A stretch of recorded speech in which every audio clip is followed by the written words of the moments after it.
We couldn't be hosting a forum today about a more timely or more important topic, particularly as America either heads into or is already in a recession.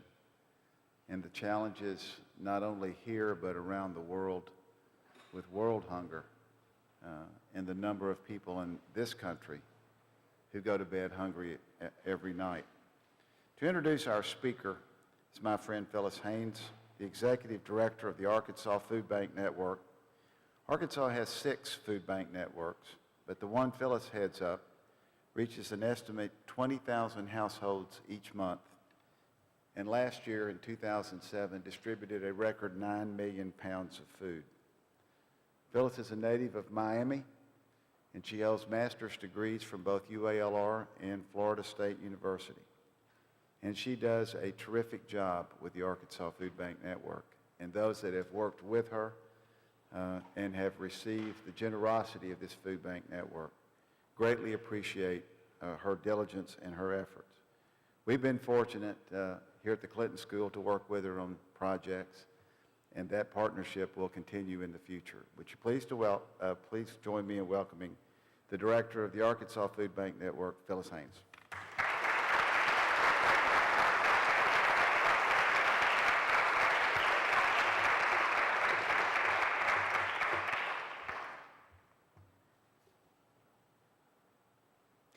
My organization, the Arkansas Food Bank Network, and 5 other food banks in Arkansas have a very strong partnership with America's Second Harvest, the nation's food bank network.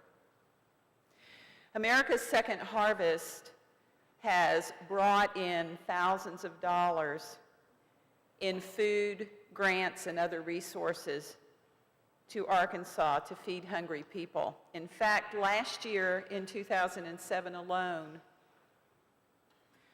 more than $4 million, 44% of what we distributed, 4 million pounds of food came from America's Second Harvest, valued at $6.3 million worth of food coming into our state.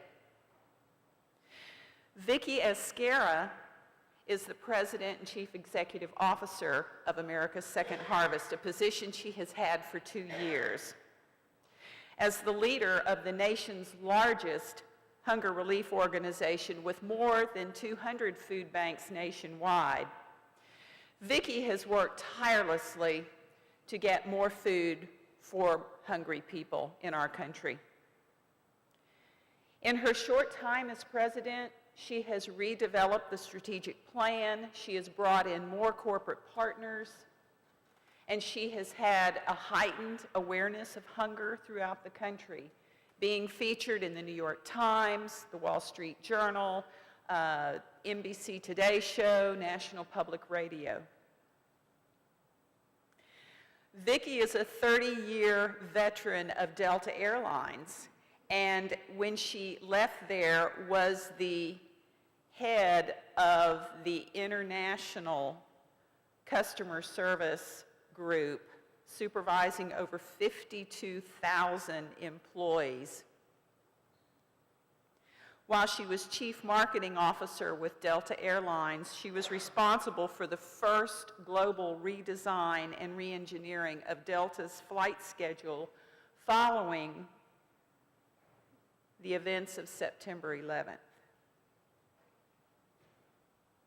She's a native of Decatur, Georgia. She has a degree in psychology from Georgia State University. She's also gone to the Columbia University Leadership Program and the Harvard Leadership Program, and I'm hastening to finish up because the last thing Vicki said to me was, "Don't talk too long."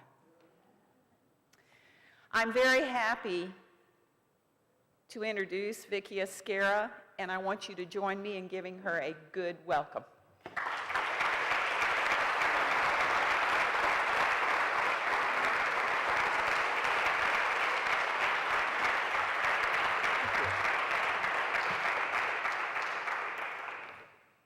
Phyllis, you did pretty well. I was about to reach behind the curtain and grab you there for a moment, but good afternoon. How is everyone? Good. Well, it is an honor and a pleasure to be with you all today, and to be in this fabulous place, which is known for certainly one of the greatest, I think, speakers of our day and maybe that has ever lived. And I'm sure that some of you are wondering, when Phyllis was giving a little bit about my background, what in the world does somebody from the airline business know about running a nonprofit? Was anyone thinking that? Because I'm always asked that.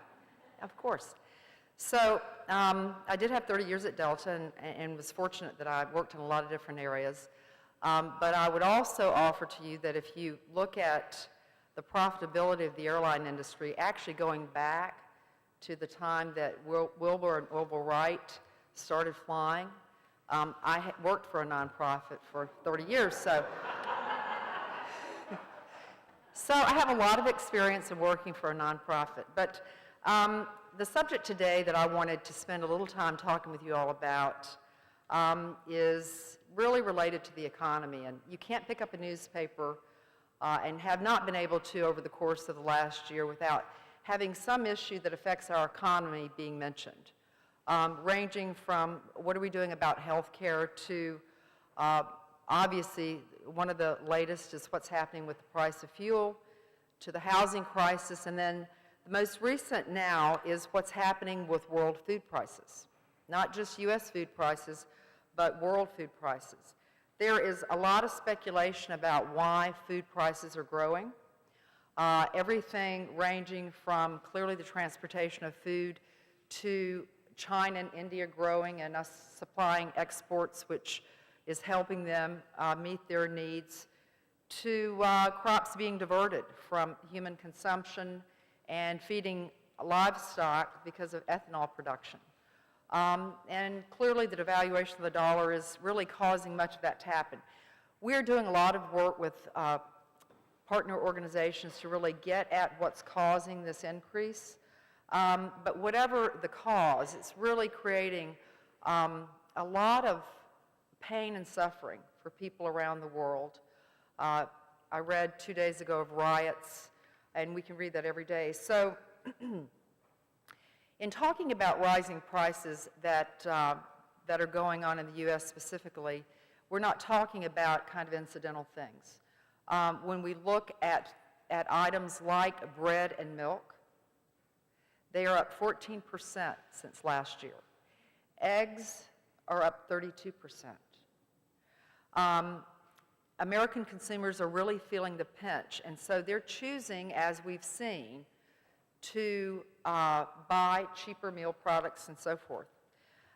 So we know that it's now affecting the middle class, but the work that we do and the work that Phyllis mentioned to you is really figuring out how we manage this for our clients, which are the lower income families and the working poor. A noted author once wrote, "Where there is much light, the shadows are deepest." And it often seems that our most vulnerable populations are living in the shadows, even now as the light of food deficiency is shining brightly. It's amazing to me, even still, in the 2 years that I've been a part of this network, I've actually visited 120 food banks.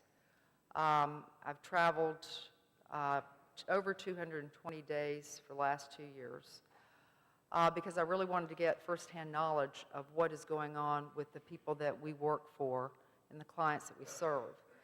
And it's still astonishing to me that we live in a land of so much opportunity and 10% of our population is at the poverty line. 10% of the population doesn't know where their next meal will come from. That's 35.5 million Americans that are what we call food insecure. They are making decisions every day about do they pay their utilities or do they pay for food? And so I want to spend a few moments talking about our organization and what we're doing to try to offer support to these very, very important folks. As Phyllis mentioned, we're the largest hunger relief organization in the United States. More than 200 food banks, including Puerto Rico. We work with over 500 retailers and manufacturers to secure grocery and food products. So we have very, very generous donors, and they're great to us. We distribute 2 billion pounds of donated food and groceries every year. We do this through 94,000 food pantries, soup kitchens, emergency shelters, and school programs. So it's interesting, sometimes I do relate back to running a network at Delta Airlines and to working with a network like this. It's a very sophisticated, but grassroots and very community-oriented group of people that we're working with. We also are very involved in providing food for disaster relief. As an example, and this happened before I actually joined America's Second Harvest, but we sent more than $100 million worth of food and grocery products to the victims of Hurricane Rita and Katrina. Our member food banks provide assistance to more than 25 million Americans every year. And a study recently broke down how we do that. I think that there is a stigma in this country around the 35 million Americans that I mentioned, that they are homeless. And that is an element and a segment that we serve and are happy and proud to serve them. But only 10% of our population in our network and our clients are homeless people. They are the working poor. 9 million are children, 3 million are senior citizens, 40% are Caucasian, 38% are African American, and 17% are Latino, with the remaining 6% being American Indian, Asian, and so forth. So you can see that hunger strikes every age and race. It is prevalent in rural communities and in cities and urban communities. It could easily be a young family who may have lost their home in the flood of foreclosures plaguing our nation right now. It could be an elderly neighbor beleaguered by extraordinary medical bills. And it often, quite often, are single parents, primarily single mothers, working a couple of jobs just trying to make ends meet. So across the nation, food pantries and soup kitchens are providing necessary nutrition for record numbers of individuals and families. Right here in Arkansas, the Northwest Arkansas Food Bank in Fort Smith reports a 68% jump in food distribution from this time last year. 68%. And what they also report, if that weren't shocking enough, that the majority of people they're seeing come into their food bank and their pantries are people that are coming in where 2 people are working in the family. So I ask you, how in this nation of plenty could we have this occur? It is really stunning to me and continues to be. Our food banks across the nations are getting more and more requests for backpacks, and many of you probably know what backpacks are. I see a lot of heads shaking. We've got some wonderful donors in the room that help us with backpacks. But it's a program that we send home with kids on the weekends that are from high-risk families and communities. We send home backpacks filled with food for the entire family. Fort Smith's Food Bank requests for backpacks have jumped from 400 to 600 per week in November to 600 and 800 today. 600 to 800, so almost doubled. Right here in Little Rock, the Arkansas Food Bank Network has a lot of stories of need. One of the agencies, which is called the Delta Dream Food Pantry in Marianna, has been serving the community and that surrounding area for nearly 4 years. And they were telling the story about a gentleman in his 70s that's been coming into the pantry every week to pick up food for one of his neighbors. He says that she has very little income and receives a small amount of food, an allotment for food stamps. Has said that he doesn't know what she would do if the pantry were not there, because her food stamps typically run out after a couple of weeks. By the way, he said that he didn't think he would qualify for food himself because he thought his income was too high. And would you like to guess how much money this gentleman made? Yeah. He made $700 a month. It's interesting when we start looking and interviewing our clients, because many of them, in fact most of them, are very proud. And one of the reasons we have difficulty getting people to come in and allow us to serve them is because they're very proud. They're also very grateful for what we do. And this gentleman was no different. He offered to actually paint the side of the food pantry because there was graffiti written on it, so he wanted to give back. Last week, the same 70-year-old man set his alarm really early because he saw that the lines were increasing at the food pantry. So he got out of bed in the middle of the night around 1:30 or 2 and ventured over to the pantry, thinking that he would be the first in line. But there were already a number of people that were lined up at 2 o'clock in the morning, and they said they'd been there since 1 o'clock.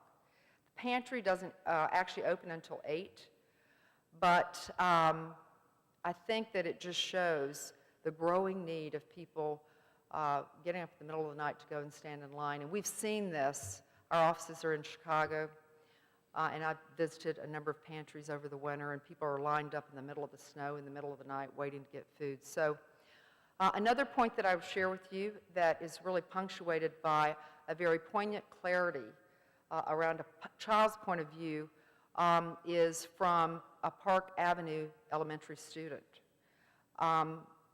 They asked this little boy in his class to write a sentence using the word favorite. And so he was a member of the backpack program, and he said, "Friday is my favorite day of the week."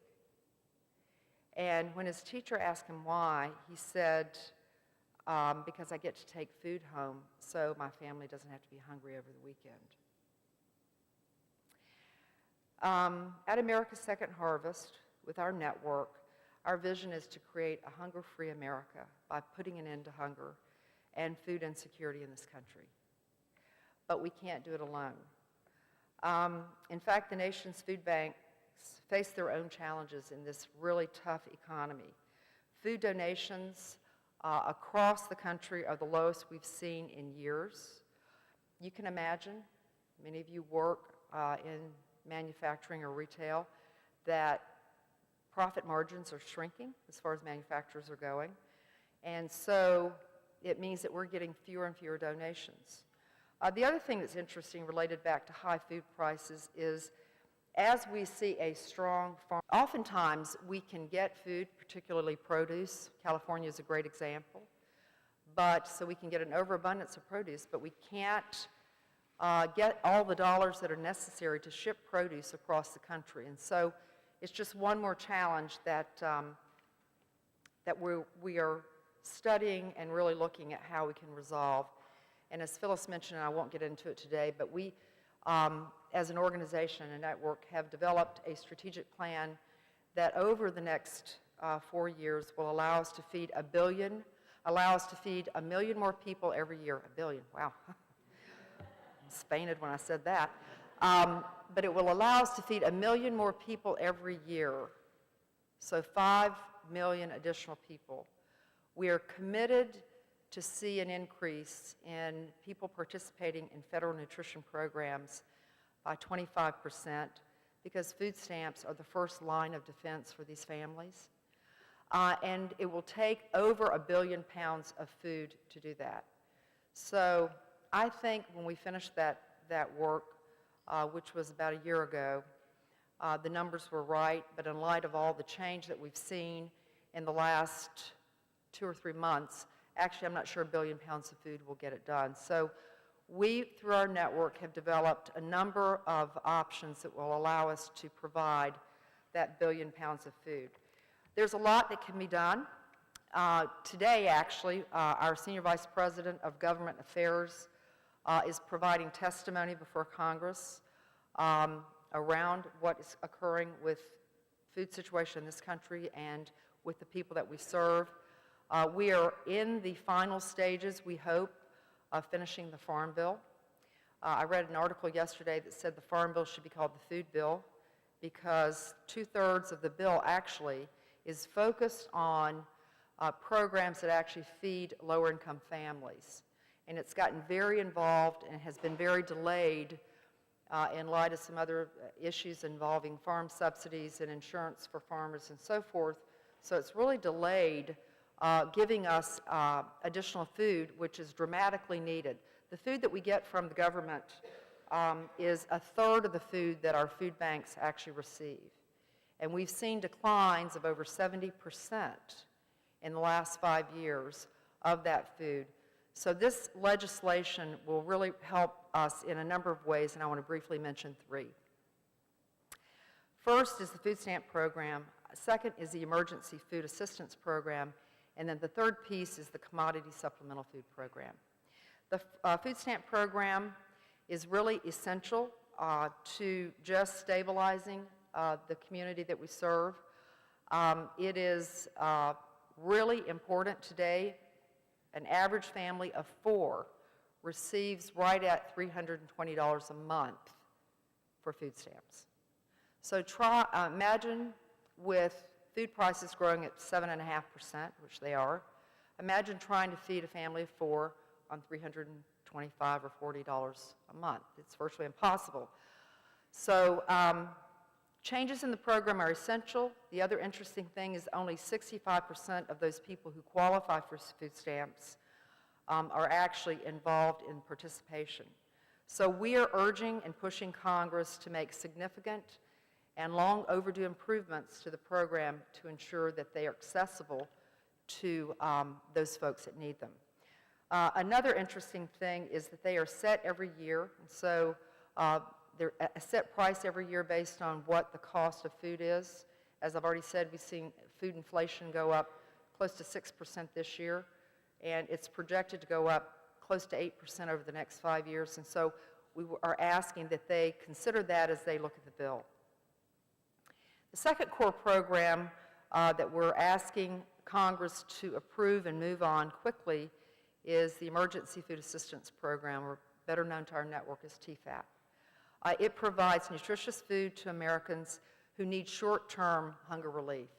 So it is a good partner program to food stamps. And it is great, highly nutritious food. And so we're asking for not only improvements in that program, but we're also asking for it to be indexed to inflation so we can continue to keep up with rising farm costs and transportation costs. The final program is the Commodity Supplemental Food Program. It is critical to seniors. It provides monthly packages of fruits and vegetables, cereals, meats, dairy products to 500,000 seniors and to women with young children in 32 states. So we're asking for reauthorization of that bill as well.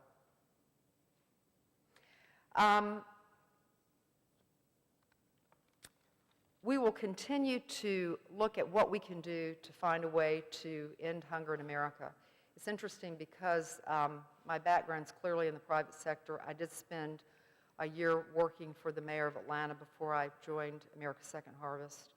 But this work that we're doing is one of the best examples that I've ever seen of a private-public government partnership with nonprofit right in the center of it. It is clear to me that it will not be resolved by any one group, but it's likely to be resolved by all 3 entities working together. But when you think about hunger, it is a fierce opponent. It reaches into every community across the United States. It is one of the most solvable issues around poverty that we can address. A recent study by the Harvard School of Public Health found that hunger could be eliminated for $10 to $12 billion annually. Could be eliminated by $10 to $12 billion annually. To put that figure in perspective, the current federal budget sits at $2.9 trillion. The Department of Defense is spending nearly $480 billion, not including money spent on war efforts. And $17 billion has been earmarked for NASA in 2009. We as a nation must decide that feeding our people that are hungry is a priority. I believe that it is within our reach to lighten this burden for the most vulnerable members of our society. I'm a great admirer of Abraham Lincoln. He certainly, as a president, faced some of the most daunting challenges in our nation's history and had a really profound effect in shaping the collective consciousness of our country. He met his weighty challenges with courage and conviction and was stalwart in his resolve. And through it all, he never lost faith in or hope and compassion for people. Lincoln once said, "Important principles may and must be inflexible." Important principles may and must be inflexible. Feeding the hungry is an important principle on which we must remain inflexible. So I'm sure you're thinking, okay, well, Vicki, this is overwhelming. What can we do?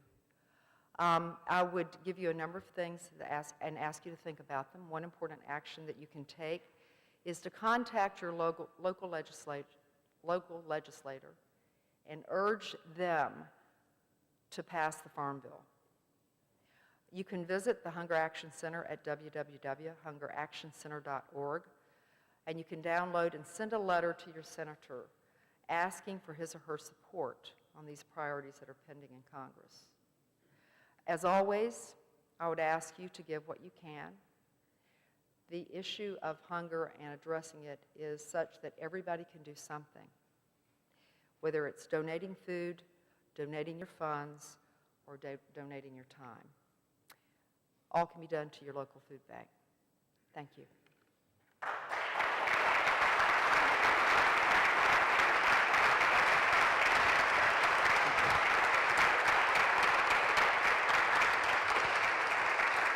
We have time for some questions. If you raise your hand, we'll get a microphone to you. All right. I understand that many people who qualify for food stamps don't use them, and the figure in Arkansas is only 76% of people who qualify actually apply and use them. Mm-hmm. Have you any recommendations for improving the services to get these people to apply for and access the food stamps? Absolutely. A part of what I addressed in my remarks included relooking at the overall food stamp program, which would not only include or increase benefits from the minimum benefit being $10 a month for senior people to $25 a month, but it also has a number of elements in it that make access to the food stamp program easier and less administratively burdensome, recognizing, that it is. We also, through our network, are working to set up, many of our food banks are already doing food stamp outreach, but we are working on organizing a plan such that we would expand current pilot programs that we have going on in a number of states today that would allow people that come in to visit our pantry to get emergency food to actually sign up for food stamps, and we can get them into the system, which is easier. I mean, one of the problems that we hear about folks that are involved in food stamp outreach is the hours of operation with many of the food stamp facilities are 8 in the morning to 4 in the afternoon. Working parents are working between 8 and 4, so that's difficult. They're also not necessarily located in places that are easy to access, and so to put them in a place that they normally come, like a pantry or another location, would just give them easier access. And so that is one of the things that we are working on with our network to get more people involved. You're welcome. Yes, sir. I'll be in the back. Hold on, Frank. Vicki, recently I've been attending my church's social justice program on this very, very issue. I just learned that Arkansas was allotted $100 million by the federal government for the food stamp program. It's hardly ever used. What is the maximum, or what is the minimum or maximum qualifications for someone to qualify for food stamps? You recently, or earlier, you spoke about a gentleman with a $700 a month income, Yeah. and that he didn't think he was qualified to Well, receive the benefit. Yeah, it's a great question, and Phyllis, you may have to help me with this as far as Arkansas is concerned, or we may have to get back with you, but it does vary depending upon what your income is. It varies depending upon how many people are in your household. It varies depending upon what kind of assets you own. So there is a list of things that are dependent upon you actually being able to access and maintain food stamps. Yes. About assets. At any given day, this can happen to virtually anyone in the country. You may own a home, in a modest home. You may own an automobile. The fact of the matter is, when you're hungry today, not because, and if this is October, and they're gauging you from last January, Yeah. that the eligibility there is missing its target. So I agree with you and would love for you to go with me to Washington. We can actually leave right now. I'm sorry? No, so a part of what we are addressing are exactly those issues in the work that we're doing on the Farm Bill, because it has been that if you have, I think, assets more than $2,300, you don't qualify. So I'm with you. I would simply say to you that I was involved in a fair amount of public policy work when I was with the airlines, as you can imagine, around 9/11, and we actually rewrote security after that, which was tough. But this has been one of the more difficult pieces of legislation that I've ever been involved with, in that when you actually look at the amount of money compared to the spending that's going on in the other aspects of government, it's really minimal. But it is highly political and contentious. And so it requires the will of the people that serve us in the Congress to step up and get on with this. We've been actually working on this bill for over a year, which is inexcusable. And so look at what's happened in the last year around food prices and around this community of people that really need our services. Across the board, I know it's actually greater here in Arkansas than it is on an average across the nation, but across the board, the demand is up by 20%. So what's happening is the issue involving lower-income families is moving into middle America. And so those are the clients that we're seeing, and I'm with you 100%. We'll get to you all of the qualifications around what it takes to qualify for food stamps. Thank you. Yes? Ready? Hold on one second. What does Second Harvest stand on biofuels? What is our position on biofuels? It's a great question, and it's an appropriate question to be asked right now in light of the fact that we are really doing a piece of research with the Grocery Manufacturers Association to look at what are the real effects of biofuels, i.e. especially ethanol, on the impact of food prices. And there's a lot of speculation actually going on about how big an issue it is. So our position right now is that we don't have a position. We're, as you can imagine, being a charity, we partner with lots of different organizations, including farmers. But I would tell you, if we find in our research that the production of ethanol is a significant increase in the overall position of food prices, you're likely to see us take a more proactive position. Simply said, we need to really get the facts around it, and so that's what we're doing. In the blue? Yes, sir. Hi. How long do you think it'll be before the Farm Bill comes up for vote? Well, it is today in, it's passed the House, passed the Senate, and so they're just working out some of the details. It needs to go then in conference.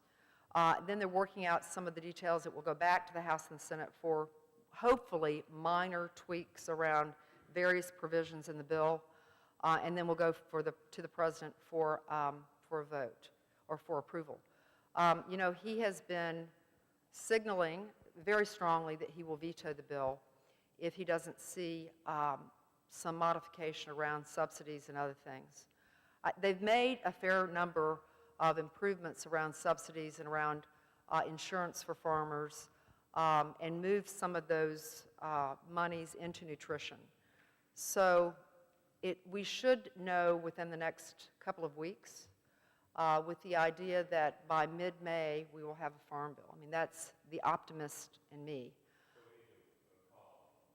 Yeah, call now. You know, put pressure. We're fortunate that we are getting a lot of press around the issue. I mean, you know, it's like the perfect storm with everything happening with the cost of food, and the unfortunate aspect of that is people that really need help are not getting it to the degree we want to give it. Right here.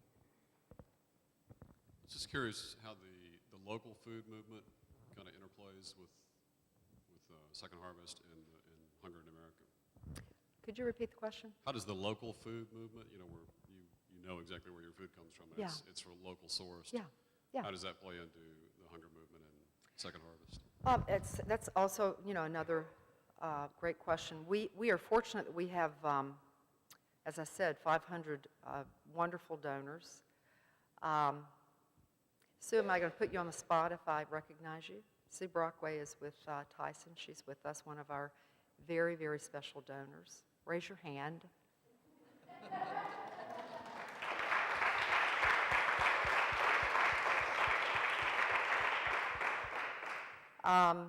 Tyson has been a terrific partner to us, continues to really do unbelievable work. Obviously, they've got healthy, nutritious food that our clients need. So, and Sue especially has been a tireless advocate for us. So we're fortunate we have national donors that both provide food at the national level, and then we distribute it to the network. We also have national donors that give locally. And then we have a lot of people that are local donors that just give locally. So we're fortunate that we really approach it from 3 different angles.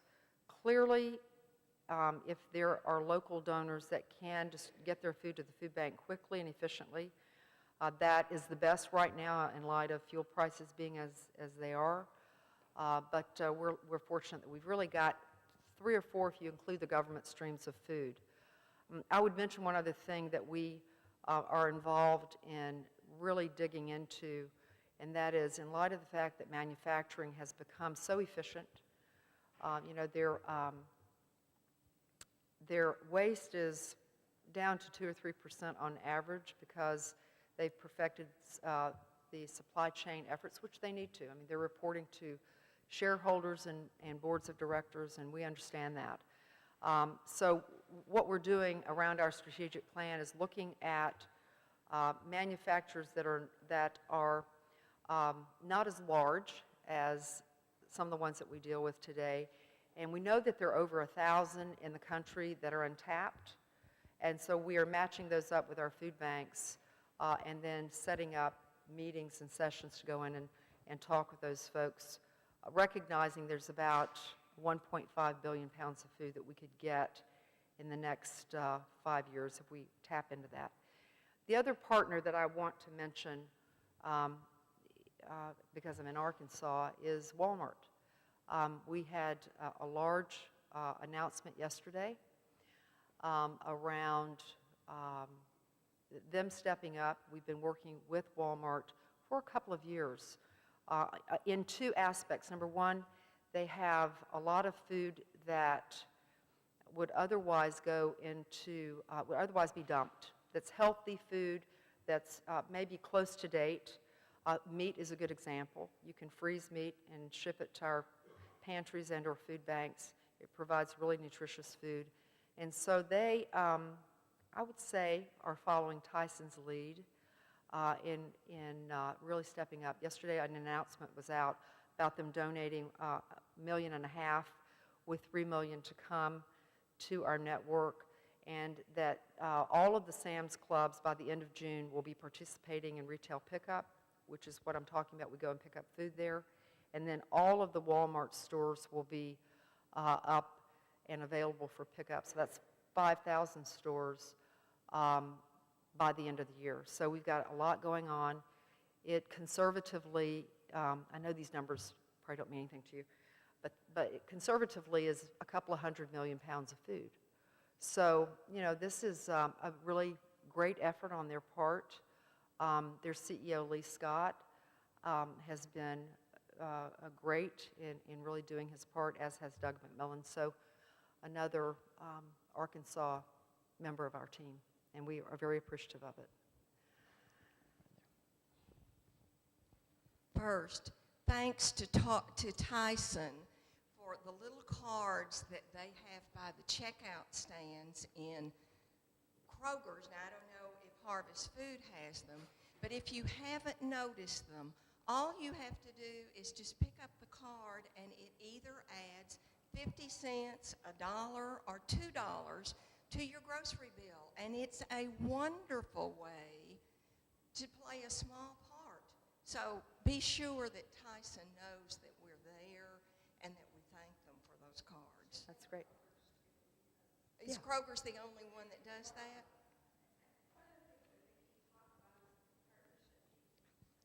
There are so many partners, and that the grocery chains play huge partnerships and allow the manufacturers to be able to participate. So they are as large a partner, they play as large a part, and there are so many people to be fed that, trust me, we could have every grocery chain and mom and pop store, and we still would not have enough. But you should thank your local Kroger manager, because they do. I know they do a lot for Second Harvest. Great point, Sue. Yes, thank you.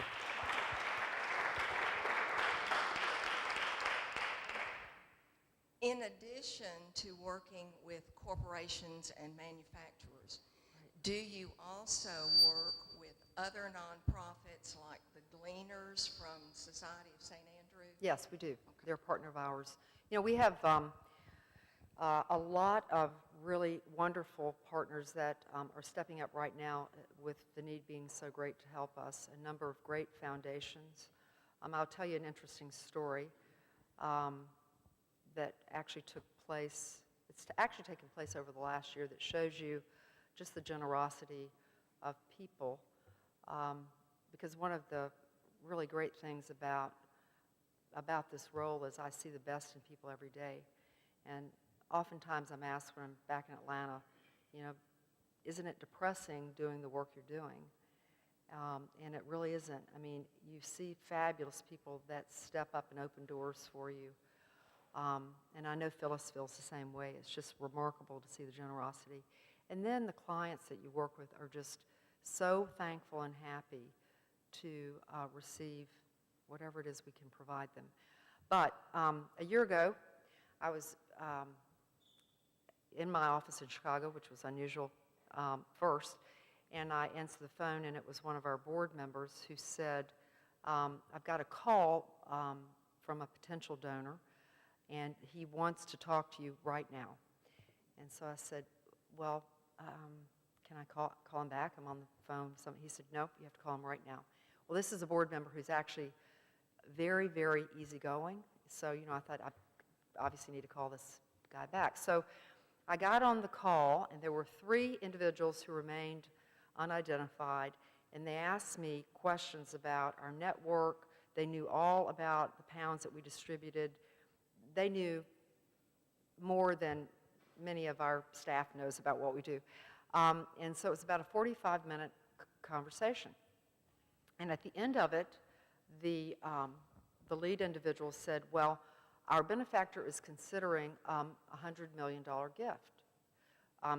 Could your organization manage that? So after I put myself up off the floor, I said, well, absolutely. And he said, well, have you ever managed anything like that before? And I said, well, sure. We managed $35 million in Hurricane Katrina, although it was 35 million individual checks that we got. But anyhow, so he said, well, I'll call you in the morning. I want you to send to us overnight how you would spend a gift of $100 million. And I'll be in my office at 9 o'clock. I'd like to see if you're prepared for this. So fortunately, as luck would have it, we had just finished doing this work that Phyllis was talking about on the strategic plan. So we had everything really laid out around what the need was, around distribution, around marketing, around sourcing both food and funds. So we had it really clearly laid out, and we sent it to this foundation. And so they sent us a check 2 weeks later in the mail for $2 million to help one of our food banks that was really in a crisis. And then they've given us a total of $10 million. The same guy called me this week. Fortunately, I picked up my phone. And he said, Vicki, this is Jay, and how are you doing? I said, fine. And he said, well, I have a little project for you to work on. I said, okay. And he said, we're still committed to the $100 million. He said, can you send me an update on how you'd spend $40 million over the next 3 years, because we want to make an announcement about our overall gift to America's Second Harvest and our network being $50 million, because we want to spur other foundations to get involved. So, there are interesting stories like that. Clearly, the foundation, probably if we'd gone looking for them, I don't know that they would have let us in, but we were prepared. So luck is something around being prepared and something else. But a nice $50 million gift. And the also fortunate thing about this group is we can use the funds for transportation, for trucks, which our food banks desperately need, to purchase food. And so, they will allow us to use it in some ways that really help our infrastructure, which needs support. So, yes, ma'am.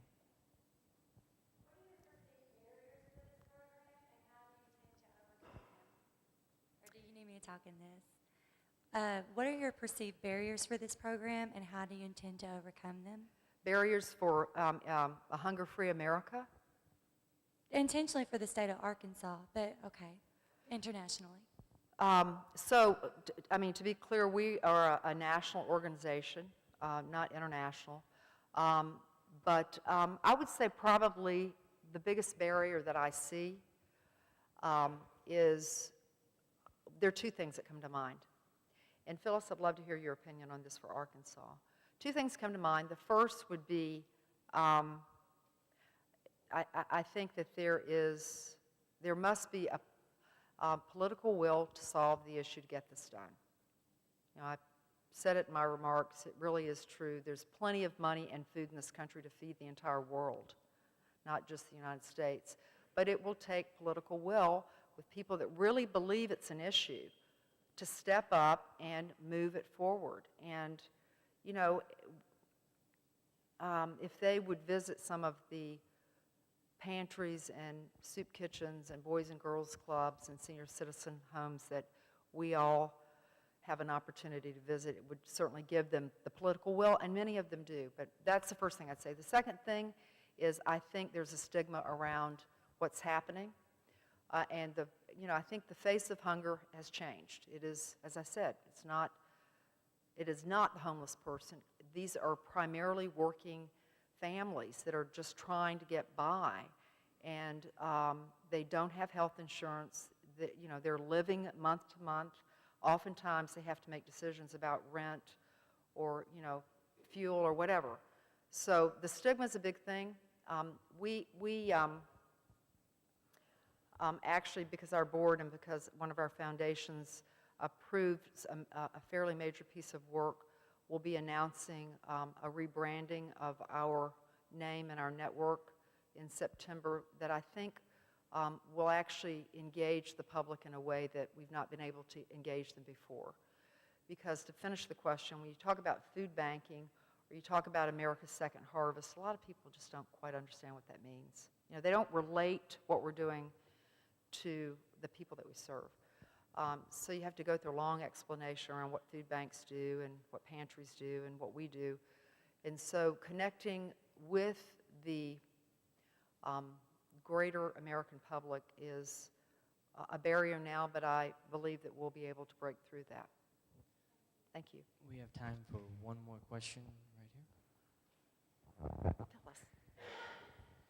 Thank you. This is a follow-up to a previous comment. What is being done for the primarily elderly poor who own homes and they're not included in that in food stamps or anything? What is being done for them specifically, the poor who own assets, let's say?